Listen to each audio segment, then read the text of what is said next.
சனாதனத்தையும் ஹிந்து மதத்தையும் தொடர்ச்சியா இழிவுபடுத்தி பேசிக்கிருக்க திராவிட முன்னேற்ற கழகத்தை நீங்க எப்படி நினைக்கிறீங்க? சனாதனத்தையும் இந்து மதத்தையும் டெங்கு மலேரியா மாதிரி அழிக்கணும் அப்படின்னு சொன்னாரு போன வருஷம். இப்போ டெங்கு மலேரியாவை விடையும் கொடூரமானது திமுக அப்படின்னு மக்கள் இந்த 2026 அதை அழிச்சு காமிச்சிருக்கிறாங்க. இது போல அழிச்சு காமிக்கணும் அப்படிங்கிறத உதாரணம் அன்னைக்கு சொல்லி இருந்திருக்கிறாரு. இவருக்கு இது மட்டும் பத்தாது, இன்னும் இந்து மக்கள் நிறைய இது போன்ற இவருக்கு தர்மடி கொடுத்து இன்னும் இவரையும் வீட்டுல உட்கார வைக்கணும்.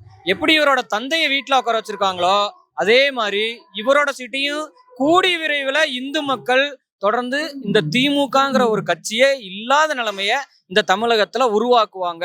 அந்த அளவுக்கான தன்னம்பிக்கையை நம்முடைய இந்து முன்னணி பேரியக்கம் தொடர்ந்து இந்துக்களுக்கு விழிப்புணர்வு கொடுத்துட்டே இருக்கிறோம். அதோட விளைவாக தான் இன்னைக்கு சனாதனத்தை எதிர்த்து பேசுறவங்க எல்லாருமே இன்னைக்கு சாமி தமிழகத்துல கடவுள் மீது நம்பிக்கை வைத்து ஒரு படம் எடுத்தா தான் அந்த படம் ஓடும் அப்படின்னு எதிர்த்து பேசுறவங்களாம் இன்னைக்கு சாமி பக்கம் திரும்பிட்டான்.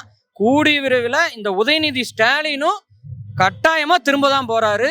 அதை நீங்க பார்க்க தான் போறீங்க.